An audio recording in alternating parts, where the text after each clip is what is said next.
From dwarven cherubs to crystal back rubs, there was a lot that happened on the latest episode of Goblin Mode. I'm Dan Casey, and this is Sagas of Sundry Quests and Answers. Folks, we're going to get into it in just one moment, but first, let me reintroduce my amazing cast. Danielle Radford. Amy Vorpahl. Jason Nguyen. And our special guest. Becca Scott. Folks, we're gonna get into this in 1 second, but as always, spoilers ahead for the latest episode of Goblin Mode. If you haven't watched or listened to it yet, please go back, do that, then come back here. I thank you in advance. And with that said, let's get into it. So this was a wild episode. Yeah. A lot of combat and a lot of lore condensed into a single episode. You know, for what was effectively, we were in one room, but a lot happened. Yes,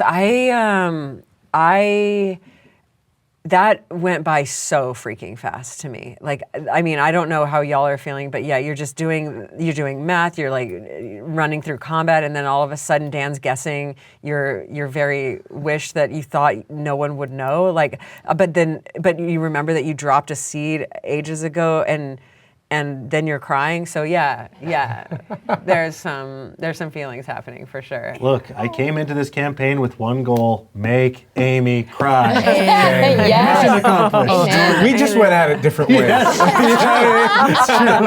No, that is like really you hear me go, wait, how do you know that? What happened when I said that? And you know, you've all, I know that you got the hint. I guess I just want to hear from you, like, how are you piecing this together? Because I actually still am flummoxed. From my perspective, I did take kind of a swing in the dark.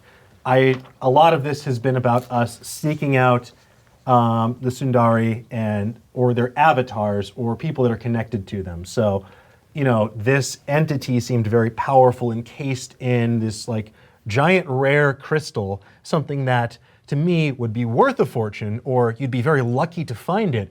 Then your description to Danielle when Busy entered the radiance of the cotton candy pink light was that she felt possibility, like anything could happen. She felt fortuitous. And I was like, okay, this reminds, like, I remember I was like really excited when we did that pillar puzzle back in Erdker Fathom, because we learned these Sundari's names. Previously, we only knew a couple, and now we got to learn who they are and their appellations, like Arsinia, Sovereign of Grace, Ta, Sovereign of Valor, or Dent, Sovereign of Healing, Sadaf, Sovereign of Nature, Ariadne, Sovereign of Wisdom, and my favorite, because it bucks tradition, Euthis, Wanderer's Fortune. That to me, I was like, I have to meet this person, and where better than this place that really like embodies the idea of fortune and prosperity in the wake of, as we learned last episode, what we called the searing, this catastrophic, cataclysmic event, they called the settling, because they got to settle in and really build their settlement here amidst all of this endless fortune, all these gems. So I just kind of took a shot in the dark and was hoping that I was right. That's so smart. Okay, so a lot of people joke that you can't win D&D, but you did in fact. I think you just win won. D&D. I solved one mystery, and I will now die next episode. I knew that maybe you might put two and two together, that this is a Sundara. Like, what if this is a Sundara? And I was like, that would be cool if they knew that.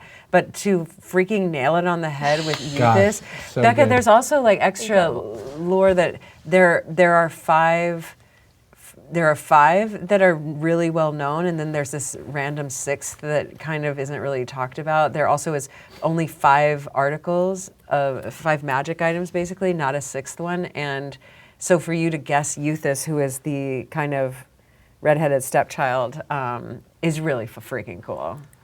Well done. Yeah, well done. Very well done. Anyway, And I'm so glad that the settling, obviously the dwarven word for the searing, Right, of course. that was not Becca just forgetting the word, became canon and helped you on your path. But I like that, because like it was organic, and it's just like, okay, actually this is kind of a cool way to look at what potentially for the rest of the world, if it's this like isolationist colony, what they could potentially do. Like, for us it was like we just settled in and hunkered. we formed our settlement here, and now we're like this major trade hub. So yeah, I'm excited to see where this leads.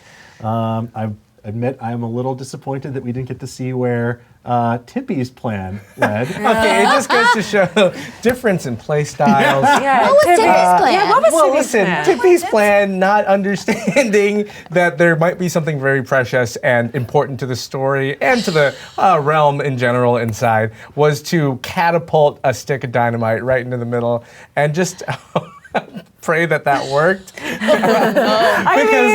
Because to me, I was like, well, there's like, my mind didn't immediately go to like, oh, this is something good inside until the pink stuff started happening. In my mind, I was like, well, it's, when I looked at it with a scope, it was like, okay, it speaks abyssal, which usually isn't a good thing. That means demon stuff.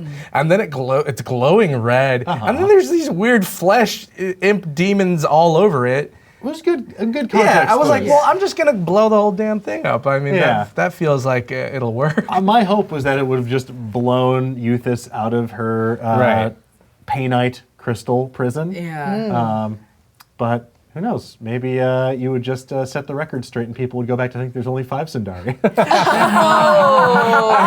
Imagine the scene where we're just standing over Euthys' corpse, being like, "Wanderer's fortune." Yeah. Yeah, I'm gonna need a week to clean up. That's when you're like, that's when you make a decision, you're playing a video game, then you're all of a sudden it says quest failed, and you're like, what did I just do that caused this? Yes. I love that you gave me the sanctuary exfoliation because Thank you for volunteering. Yeah, it would have been way worse had I not had the You would have sanctuary. been extremely dead. The only thing stopping you from completely wrecking this entire thing and the Sundari is the fact that if you did, you would no longer be protected. True. Well, an important thing to bring up is Pakari's jealousy, since we're talking about exfoliation. Yeah, Yes. listen, it wasn't that deep, Pakara, so, Yeah, it's she just a little, definitely it's just a little clocked. spell. It's hard to not clock a big old dwarf rubbing a gem all over your exposed flesh. But just think about how unsexy Tippy would have made it. You know what I mean? It's like Gem, he's wincing. Yeah, unsexy. Probably unsexy, ticklish, but- probably Ticklish, giggling. tears in his eyes for no reason. But Just stand what still. is- but you don't know what Pakara is attracted True. to. Like, Very what's true. Pakara's kink? Discomfort. Listen, not gonna yuck your yum, okay?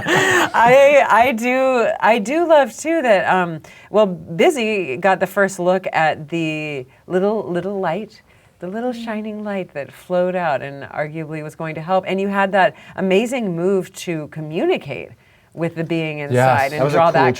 connection. Yes. Yeah. Yeah, because I don't have anything else that's useful in this moment. There's nothing I can't like. I can do a sneak attack with a dart on a swarm of animals. Looking at all of my spells, there's really nothing else that I could do. It's, I tried to distract them. They are drawn to the magic and to the feeling. They weren't drawn by anything visual or anything like that. So it really was there. I would love to take the credit and be like, oh, it's because I'm like super smart and empathetic. There was nothing else for me to do. I love that. That's 'cause where it- creative moves come from. Yeah, exactly. Yeah, like that was my only move, and so like those were my two. It was like get that, see if I can talk to the gem, or as we now know, but as we thought at the time, just the center of the chaos, and then try, dear God, not to lose Tippy again. Yeah, Yeah. he did take. I mean, you still took, I think, the most damage, and it was I all did. friendly fire, man. It was all from my homies, yes. Yeah. Yeah, me and you battled for who took it because I took at the Oh, when that's I right. healed myself, I was at half damage. Yeah, for some reason, that's like the only. Yeah, these things are so weak. It's just that there are a lot of them. But yeah, they got after you. But thank goodness you finally have a cleric in your group. Very Yeah, useful. thank you. Look, Wow. I didn't actually do any healing yet, but I was about to. Sanctuary's close, Sanctuary's close. Look, you didn't need to do healing because you were too busy kicking ass. Yeah, Yeah. With the Thank little you dwarf for the babies. really Squeezy awesome dwarf spell babies? book. Oh, yeah. Well, when you're making spirit guardians, Yeah. you gotta really I go had from to, the I had heart. to doodle the little dwarf baby. Little squeezy. Oh, the beard. Squeezies. Oh, that's their Yeah. version of upbeat. Uh-huh. So The babies do have cute. beards, for sure. 100%. Yeah. Oh my Just god. little baby dudes. Oh y'all. So in your mind, because you were so moved by Dan, the Lord of Deduction over here. Yeah, Lord out, of the Deduction. figuring yes. out everything. And a Lord of the Deduction to you, and a Lord of the And the Lord of the Deduction to you. Deduction. Yeah. And also with you. Yeah. And did you actually you didn't expect us to No. know who that was. No, I mean So- Zero faith look, in you guys. Yeah. I will Fair. say, Gottfrieda is an NPC that I get to control that can That could figure that that out. can Okay. reveal things. But no, and it's not because I thought you were dumb or couldn't figure Well, it you out. could say it. But no, I was like I really Unsmart. when I was could no, it really was. I was like, I don't think I've given them enough, like planted enough seeds. I didn't even look. I didn't even think about it. I was like, there's no way that they're gonna know this. I didn't.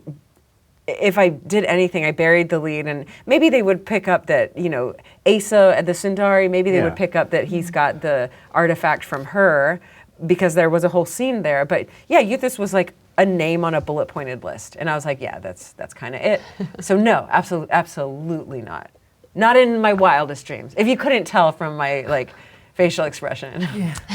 and then yeah, we're like on a show, but I'm like whispering like, hey, how did you How did you know that? Yeah. Who told I was you? like, is this the character? Is Yeah, this it's not a Amy? character. Yeah. I could not tell. I was like, Sometimes this is Gibbs very. had a really fascinating, Very enlightening touched. conversation with Yunk Jagger before they left Yunk about Jagger. deep regional religion and theology. Yeah, I mean, I want to talk more about the battle, but it's kind of like, how do you top a player going so deep, taking great notes, and getting something right that you were like, wait, what? Like, how we're coming to the end of this season, unfortunately, but it does feel like it just blew my mind that we're now, you and I in that moment, we're speaking the same language, and maybe had been all along. But yeah, it's pretty magical.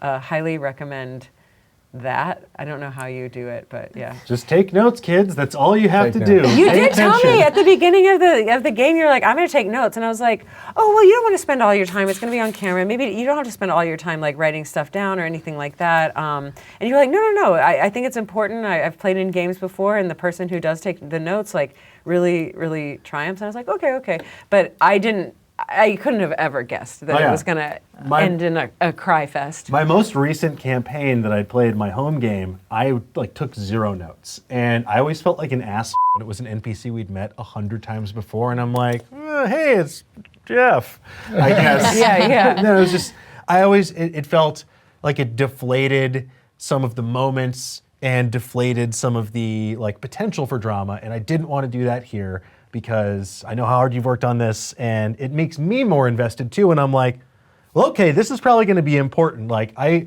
like to write down the silly stuff as well, because it makes me laugh when I read my notes again, like all the goblin names. Yes. Who wouldn't want to revisit Mudjabumfra in 6 months from now?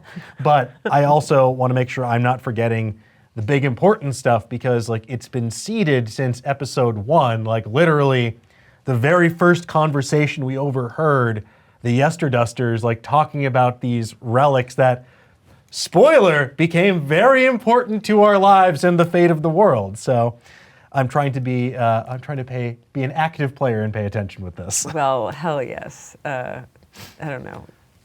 I think I would give you inspiration, but I apparently don't use that mechanic. So Oh, we don't need it. yeah, It's more Nah, interesting. I don't need inspiration. Let the dice do the talking.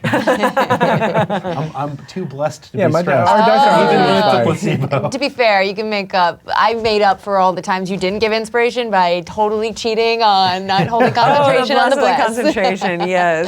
Blessings work differently. You mentioned this is a place where we feel that swell of magic, so I have to imagine. Yeah. Heart of the dwarven power. Yeah, you're so organized you can concentrate on 2 things at once. Multitasking. Yeah, the But opposite yes. of Becca. Yeah. Yes. Yeah. Go ahead. I had a question. So, Becca, when you play a lot of D&D, is this a support character, the type of roles that you go for, or are you more in the mix with stuff? Well, Amy made a big face, and I don't know what that means. Oh, I know. Not pure chaos. I think we already have a chaos agent. I'm not trying. I promise. But no, I would say, sorry, that face was just because Becca's a shenanigans lady. And we all Okay. threw I in come You're to a fuck connoisseur shit of the up. shenanigans.